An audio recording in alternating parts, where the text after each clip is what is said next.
it's hard to imagine how effective American tanks were against German tanks. Actually, it's like in a lot of regards, most German tanks, were like the Panzers could destroy Sherman tanks, which was the predominant ones in Europe, pretty easily. Because the Panzers were just, let's see, World War II, Panzer versus Sherman. Here we are. Got an M4 Sherman tank. The Panzer was superior to the American M4 in almost every respect, but it could not guarantee victory in every, And then, of course, the Tiger tanks were also pretty good as well. And Tiger tanks could prove throughout the war that one could hold off 10 or more M4 Sherman tanks. Damn. Yeah, so here's the thing. The reason why Germany had so many better tanks than the United States was because it's easy to build tanks in your homeland and just have them out on the battlefield, than have them be shipped across an ocean, across a channel, and through Nazi occupied resistance filled areas. It's a lot easier for the German tanks to go through than it is the American ones. So it makes sense how they would have just Sherman tanks coming over.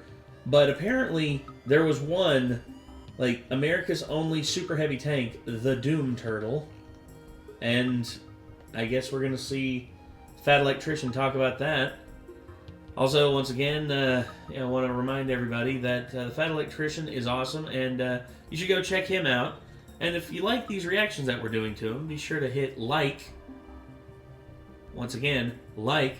I like doing that because on the app version, every time you say like, the button lights up, and there's a yeah. Never noticed that. Yeah, and of course, if I say subscribe, then a little one will go around to subscribe as well. Interesting. So there you go. Anyway. And also, people will get tired of waiting. That's true. Wait until they hear you say like and subscribe. They're like, I know already, man. I'm on you. Been on YouTube for more than a while. Yeah, and I know clicking buttons is hard, but two little clicks. That's all I ask. A like on the video, and then hit that subscribe button. If everybody starts doing that, then we'll have to ask anymore. Exactly. I mean, it's common practice, and there's actually some people who I've seen in our comments section, but ugh, dude, I'm already subscribed. What are you talking about? And I'm like, no, you're not. I have TubeBuddy, and it lets me know who is actually subscribed to my channel, and you're not subscribed. Oh boy. But anyway, let's go ahead and get into this. This is the Doom Turtle, America's only super heavy tank, by the Fat Electrician. Here we go. Sometimes I like to read several books, get in contact with historians that are experts on the subject, and make a pretty serious video. And other times, I like to get completely unhinged and rant about some stuff that I think is funny. And by sometimes, I mean today, right now. Today we're talking about my favorite tank. Ladies and gentlemen, America's only super heavy tank, the T-28, aka the Doom Turtle. Now, I said this is my favorite tank, which is a completely unquantifiable metric. Despite that, somebody in the comments is still going to tell me that I'm wrong. So, if you think I should have a different favorite tank, go ahead and tell me about it in the comments below, and maybe I'll do a video about that one too. Okay, just to be clear, when it comes to me and things like tanks and planes and guns, favorite is not the best, it's not the most impactful, it's not the most historically relevant, it's just the coolest / dumbest one around. See, I'm more into planes, and I can't really pick a favorite plane. I guess it used to be the F-15. F-15's a good one. Just because Strike Eagle is fucking cool sounding, in my opinion. Yeah. The F-14 there's so many Tomcat planes that I also like that it's hard to pick a favorite. Well, dude, the F-14 Tomcat, for its maneuverability at the time, was just unbelievable. I mean, the fact that you could turn off one engine and switch around and literally do those kind of maneuvers in air because the engines were so far apart. It's unbelievable. And I know, like, everyone's gonna be like, well, what about the F-22? Well, you can sit here and do whatabouts all day with this kind of stuff. It's like, what about the Su-51? Yeah, the Su-51's not that great. It's not even a real 5th gen air air combat vehicle. The F-22 Raptor and the F-35 can knock those suckers out the sky so quick it ain't even funny. Anyway. It. So let's go ahead and get into this right after an awkwardly relevant word from our sponsors. This video is brought to you by War Thunder. They've got over 2,500 tanks, planes, and ships, pretty much every military vehicle from World War II until modern times, including all the cool, weird, and obscure ones that may have never even actually seen combat. For example, let's say that I wanted to be the T-28, aka the Doom Turtle, America's only super heavy tank. I can do that. Then I can go over to X-ray mode, look at all the different components, check out all the specs, actually learn about the tank. Then I can hop over and I can customize it. Because let's face it, I don't just want to be the Doom Turtle. I want to be the Doom Turtle covered in bushes so I can try to sneak up on the enemy like I'm a 200,000-pound Wile E. Coyote with a 105mm howitzer for a nose. Then we throw an American flag on one side and some smack talk on the other, and now we're ready to go play the game. Now, once we start playing, the cool part is that it's not like a lot of other games where you just shoot at the other enemy tank and a hit is a hit no matter where it lands. No, in War Thunder, you can take out individual components of the enemy tank. For example, let's say there was a guy on a mobile artillery piece, and that one guy in particular was talking smack. You can address him individually. Or maybe you're approaching an enemy tank and you fire, but your shell doesn't get penetration, and now it takes a while to reload, so you just open fire with your 50 cal right through the window slit, giving their driver a nice metallic face high five. Then once you get reloaded, you can finish taking out the rest of the crew. Or sometimes you just get that lucky shot where the shell goes straight through the enemy tank and detonates their ammunition. And the best part about all of this is that it's free to play on PC, PlayStation, and Xbox. So if you wanted to give it a try, we'll have a link and a discount code in the description down below, and when you use my link, you're going to get all kinds of freebies to get you started off on the right foot. Let's get back to the video. Yet again, I would definitely play that if World War II era tank that was designed. I hadn't heard so many bad things about the way they monetize it now, as well as the fact that the playing controls on PC are just not cool. Yeah, from what I heard, pretty wonky. Pretty I would wonky. have to have a freaking flight stick to actually enjoy it. Yeah. For one reason and one reason only, and that is to punch through the German Siegfried Line. If you don't know, the Siegfried Line is Germany's western border, where they have essentially tried to fortify it to make it impenetrable to the Allied forces approaching so that they can't break into Germany. It is approximately 400 miles of concrete pyramids known as Dragon's Teeth, making it so tanks and other Allied vehicles can't pass through. Then on the other side of the Dragon's Teeth, you typically had other things that were meant to stop foot soldiers like moats, barbed wire, booby traps, and on the other side of those was over 18,000 bunkers with machine gun, mortar, and artillery positions that were going to, in theory, be able to mow down any ally trying to advance through those obstacles. Now, the American military and government knew about the Siegfried Line pretty much the entire time because German propaganda told them about it, and they portrayed it as completely impenetrable.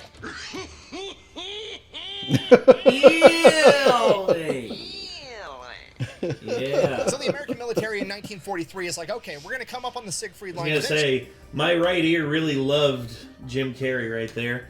And I didn't have the can on for that, but I could hear it through like the back of my head. It was like. So the American military in 1943 is like, okay, we're going to come up on the Siegfried Line eventually. Let's go ahead and get a plan in the works on how we're going to address it once we get there. Now, clearly, that plan should not rely on tanks, right? I mean, that's kind of the Siegfried Line's entire MO. It was designed, built, and implemented with the sole purpose of stopping tanks. We should probably do anything other than use tanks, right? Wrong. Completely wrong. American engineers got told the Germans built an impenetrable tank fortification, and they're like, fucking bet. We'll see about that. Yeah, bring it on. Tank that's going to drive right fucking through it. I was gonna say, like, I understand the concept behind the, like, dragon teeth, you know, but I'm like, I feel like there's a way to make it so that you could just ignore those. Well, yeah. That's exactly what the Americans back then thought, I was going to say, Bangoleers, det cord. Well, nowadays they'd use det cord, but back then, like, Bangoleers, just, like, high explosive tank shells. Basically, tanks could be like, a tank destroyer could be, like, up on the hill, see the line, and just be like, hey, that'd be a good place for, like, all of our tanks to go through.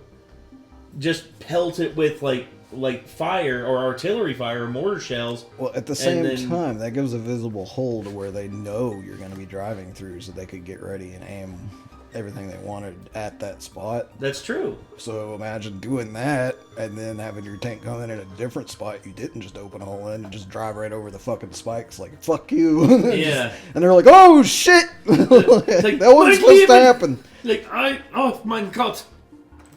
This is called the AT project, and what they came up with was, surely there's spots on the Siegfried Line where the German military has a gap where they can drive their vehicles through, right? Has to be there. They can't just have 400 miles and they drive all the way around. There's got to be points where you can pass through it. And obviously those points of passage are going to be the most fortified positions, right? They're essentially going to make a fatal funnel, a choke point, where all of the Allied forces have to try to go through a narrow passageway, and on the other side, it's going to be loaded with German 88 anti-tank guns, German artillery, machine guns, mortars, everything. They're going to be able to slaughter anybody that tries to make it through that little tiny narrow passage. To which the American engineers are like, cool, obvious solution. We're just going to make a tank that can't die. Okay, it's going to be so heavily armored that there's no anti-tank weapon. I guess or that's a good point too. Like, well, yeah. Well, here's the thing: if you can stack enough like steel, if you stack steel plates at a nice, well, here's the thing: they figured out like you need spacing between the iron in order to, and between the steel in order to like keep it from like,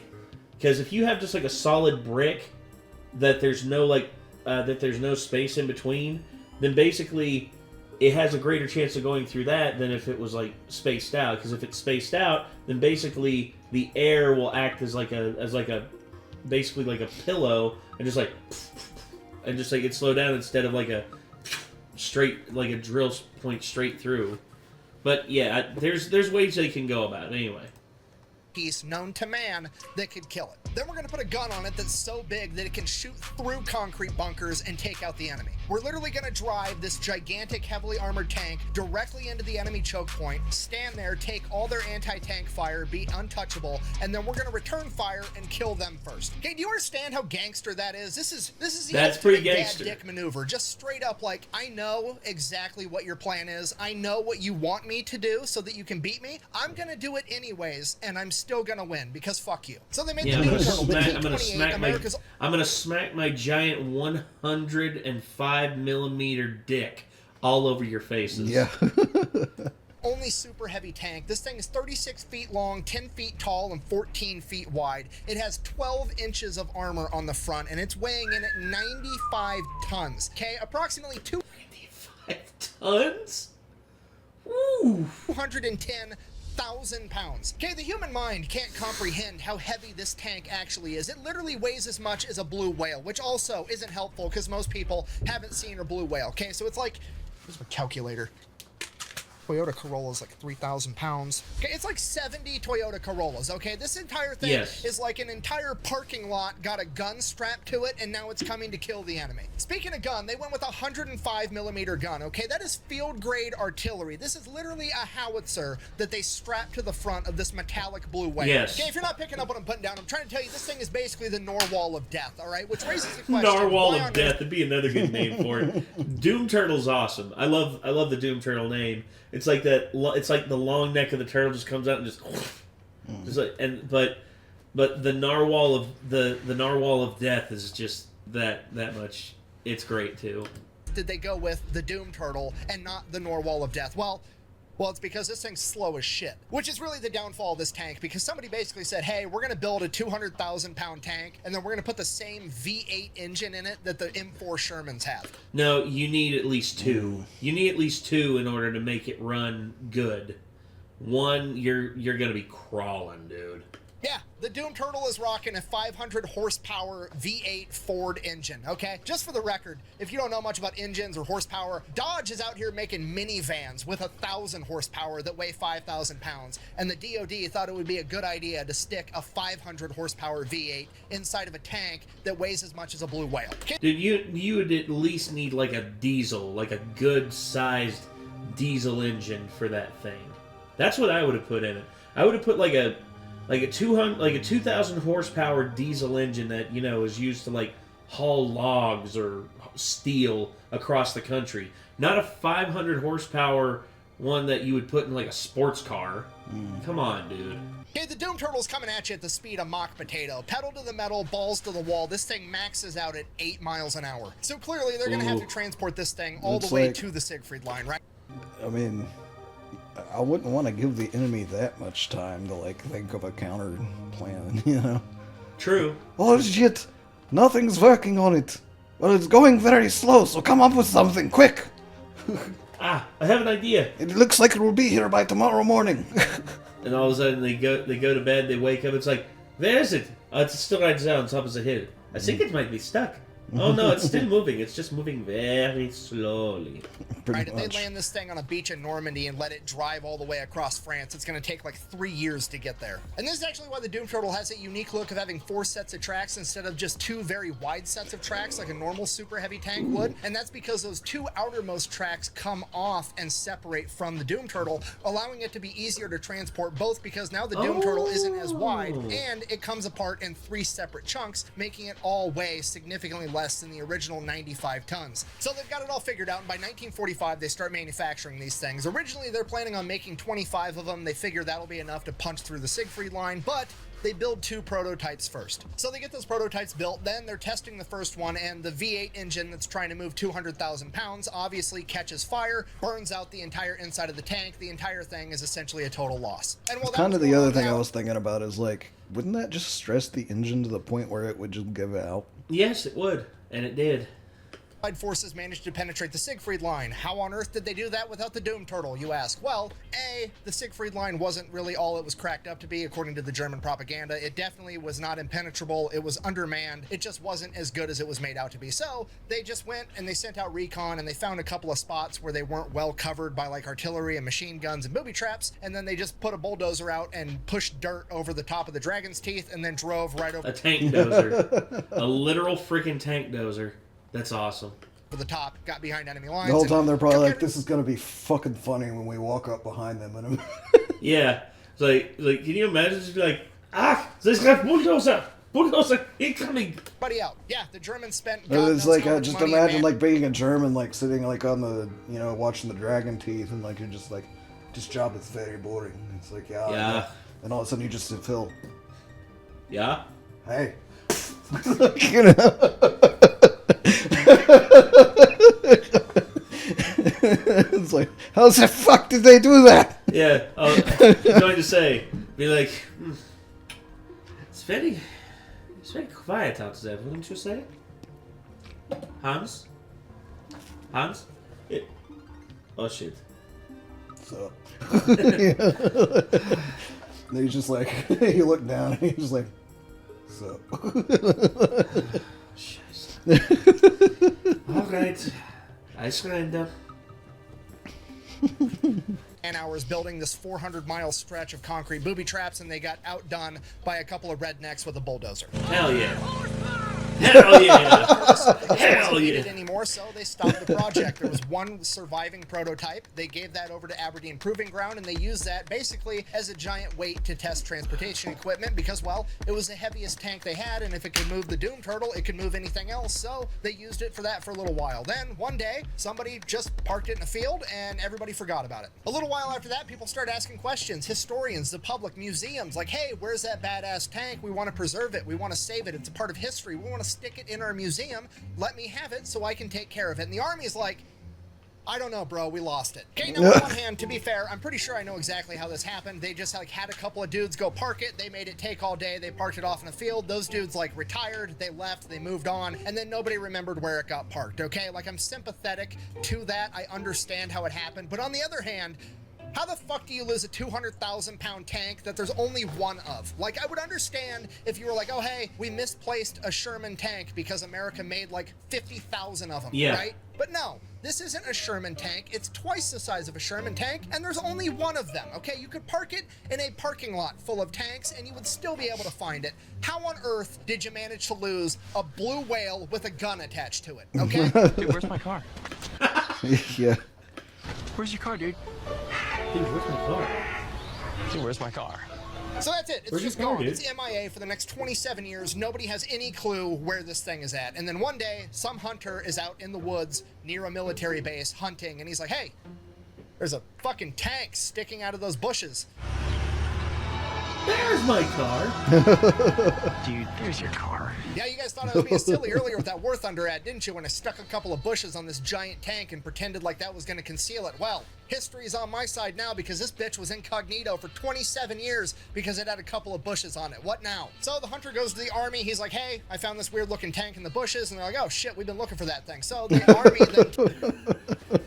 That sounds like the army. Just be like, hey, I found this munitions locker that had been, that is literally filled with like old BARs and, Thompson machine guns. Like, oh, you found that? Dude, holy shit. Man, Eisenhower was fucking losing his lid when we lost that fucking thing years ago. Thanks for finding it, man. Oh, you didn't take any, did you? No. Can I at least keep a BAR? No. Damn it! Takes the tank, they give it to a museum in Fort Knox. So it's on display there for a little while, and then they decide that they're going to move it from Fort Knox to Fort Benning, or Fort Moore, Freedom, whatever the fuck it's supposed to be called now, the home of the infantry. They decide they're going to move it to the Infantry Museum at the home of the infantry. So they throw it on the HET trailer, the heavy equipment trailer, and they tow it all the way to Georgia. While they're towing it there, apparently they take a turn too hard, and it breaks the chains off the HET trailer, and the entire main cab of the tank flies into the ditch. Now granted, it was just the main cab of the Doom Turtle, so it didn't have the two outermost tracks, which is like a significant amount of weight, but still, the main cab is 60 tons flying off your trailer into the ditch, so that's terrifying. Obviously, the Doom Turtle, completely fine, the paint got scuffed, no big deal, get it back on the trailer, they get it where it's going. Now, here's my issue. I know for a fact that there are pictures of the Doom Turtle in a ditch somewhere in Georgia. I need those pictures. Someone has them on... It's probably like a news outlet, so it'd be like, Army tank falls in the ditch. All right, gonna put this in the local newspaper. You need to go back. You need to find when that incident happened, and like go to the local newspapers and see if there's anything they have. That's what, in order to like investigate and figure that out. On their cell phone. This happened in like 2017, 2018, 2019, somewhere around there. I know one of the drivers in that convoy took a picture of it with their smartphone. It has to have happened. I want that picture for history so I can get it to the museum, okay? Get me that picture. What are you waiting for? Chinese New Year? Go, go, go! Sorry, so that's it. That's the end of the story. They get it to the National Infantry Museum, and that is where it is on display today. So in conclusion, that's my favorite tank for literally no reason other than it's completely ridiculous and I think it's funny. Literally from its inception, it was just designed to be a giant middle finger. The enemy told America, hey, you can't drive your tanks through here, and America said, hold my defense budget and watch this shit, and this is the monstrosity that they came up with, okay? I don't know. I would say the only one that's more ridiculous than that is the TOG.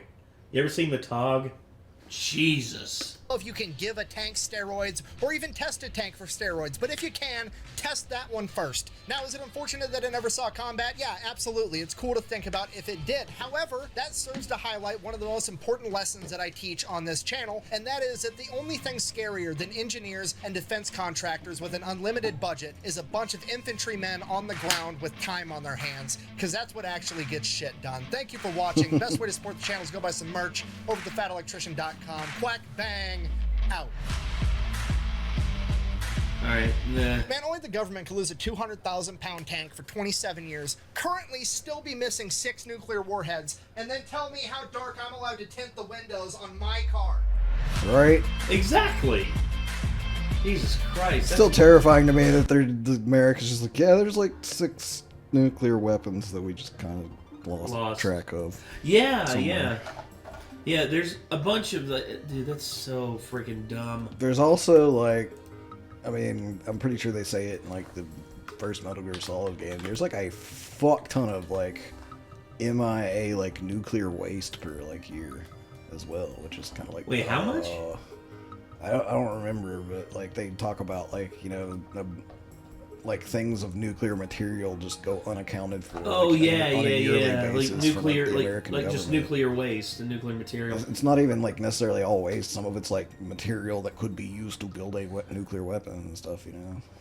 Yeah, that's pretty... That's the whole story, and the reason they're talking about it is because on Shadow Moses Island, which is a fictional island, obviously, like that was a nuclear weapon storage facility for decommissioned nuclear weapons, but they had some that weren't decommissioned, and the terrorists got a hold of one, so... Yeah.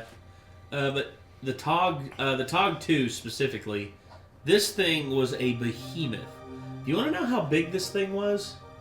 When they originally put it in the museum to put it on display, they wanted to move it again to like a different section.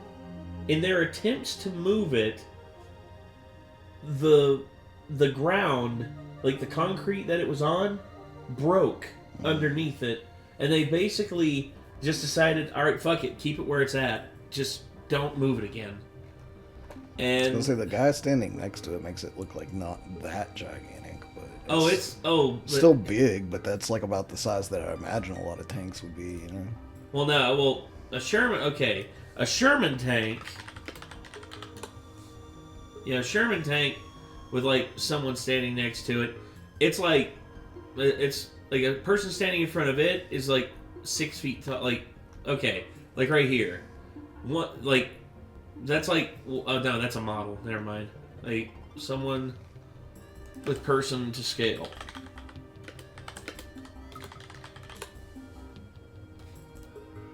Yeah, so basically this thing's not even 2 soldiers tall, whereas the Tog is literally like, it's 2 soldiers tall. Like it's more than 2.5.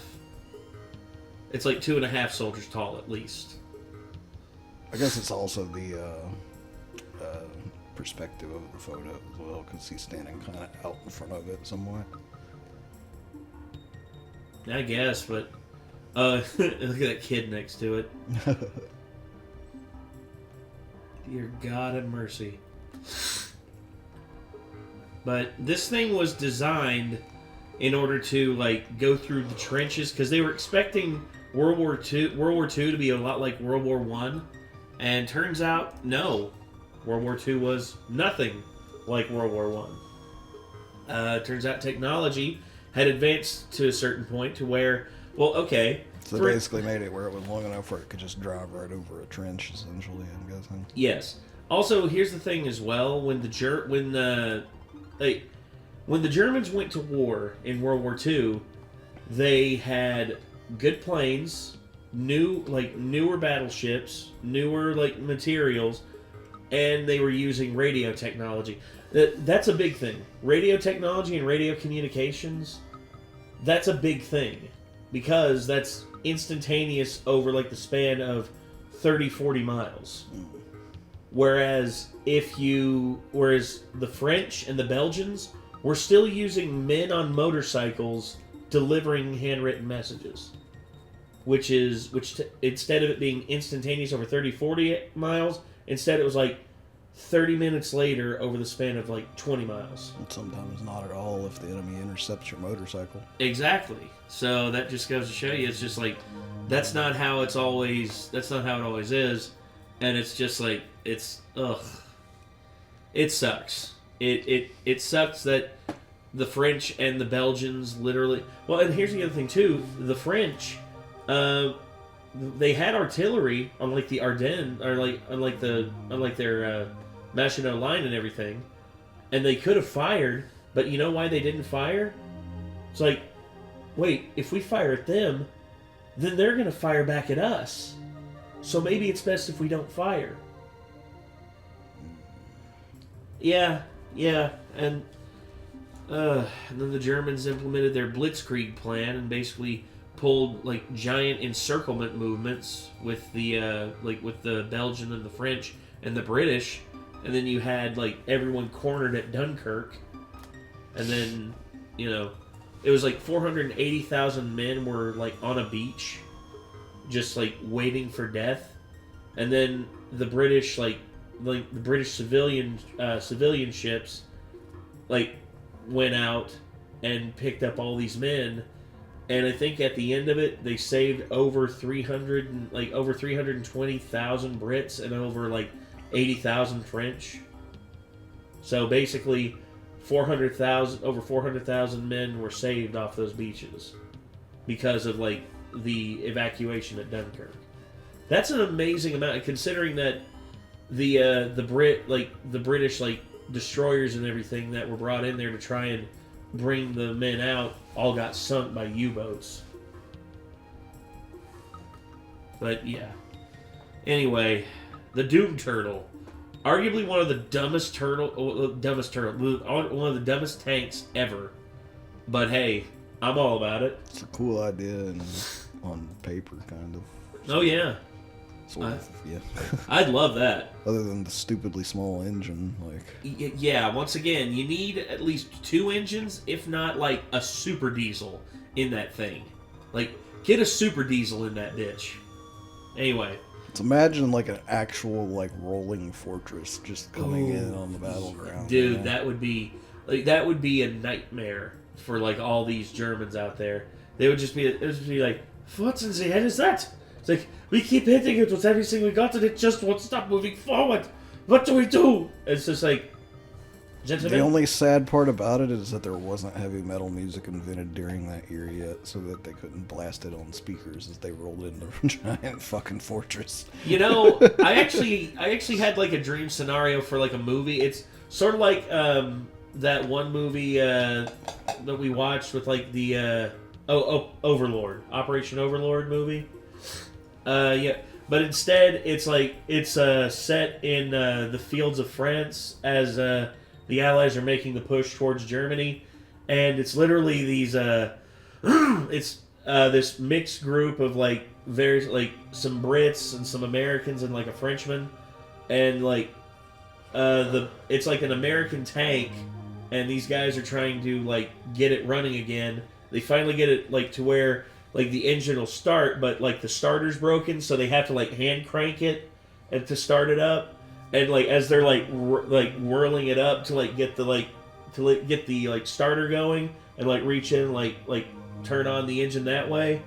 Like you just hear like the opening bass line to NIB by Black Sabbath. Da da da da da da da da da.